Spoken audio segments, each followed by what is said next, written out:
So we're back.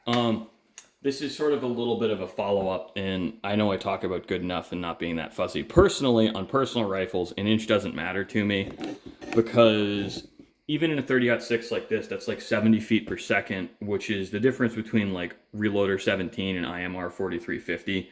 Kind of doesn't matter. Deer's not going to know the difference even at 400 yards. In that, I'm big on just having a gun you enjoy, and barrel length doesn't matter, but what we're doing here is dialing her in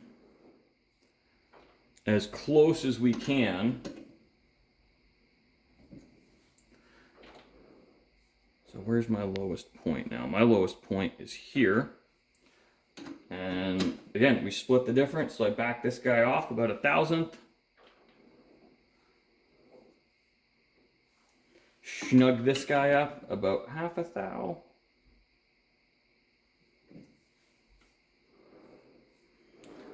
And that's good enough for the girls I go out with.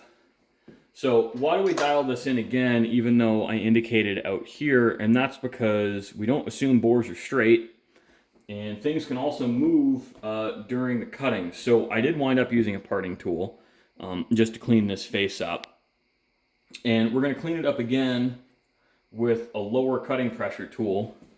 And cutting pressure really starts to matter on these jobs because, and just hear me out on this, because we have, you know, high precision and things move.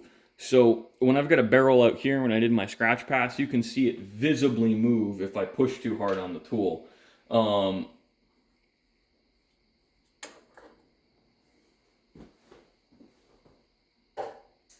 So that's something that's really good to understand. And I like to actually chamfer these with a file. It gives it a really nice rounded look. And I'm going to set the compound to probably 11 degrees, I think is a good angle of the dangle. But first things first, we got to face this guy. I can show you all the setup here. I just can't show you the machine running because YouTube. And I really don't do enough videos or make enough money from it for me to justify. Actually, I'm being a dumbass. We want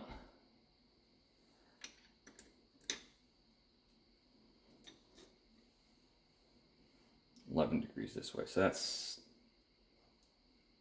30-degree included angle. I'm going to bump. Eyeball it. It's going to be about 11 degrees. Now, why are we eyeballing it? Well, because the scale on this sucks, and Grizzly did not put the sticker in the right place. And I'm not motivated enough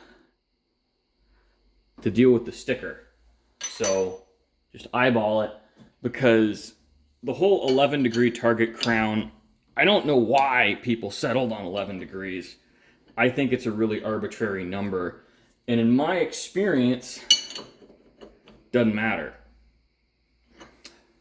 I've cut crowns with a 60-degree center drill. Basically, any way of crowning, as long as you do it on a lathe and you've indicated properly, does not seem to affect accuracy in the slightest.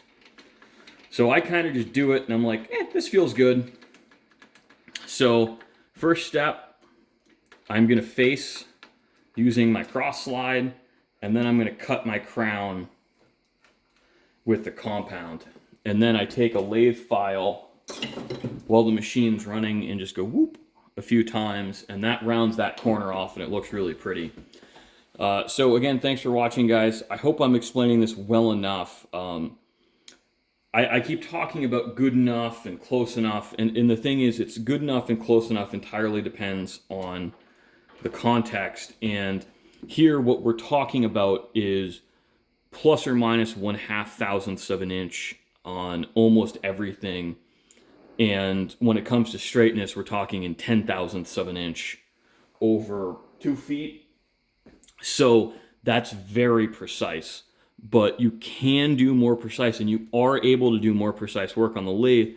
I just think the juice isn't worth the squeeze because there's no noticeable effect on accuracy, especially with hunting bullets.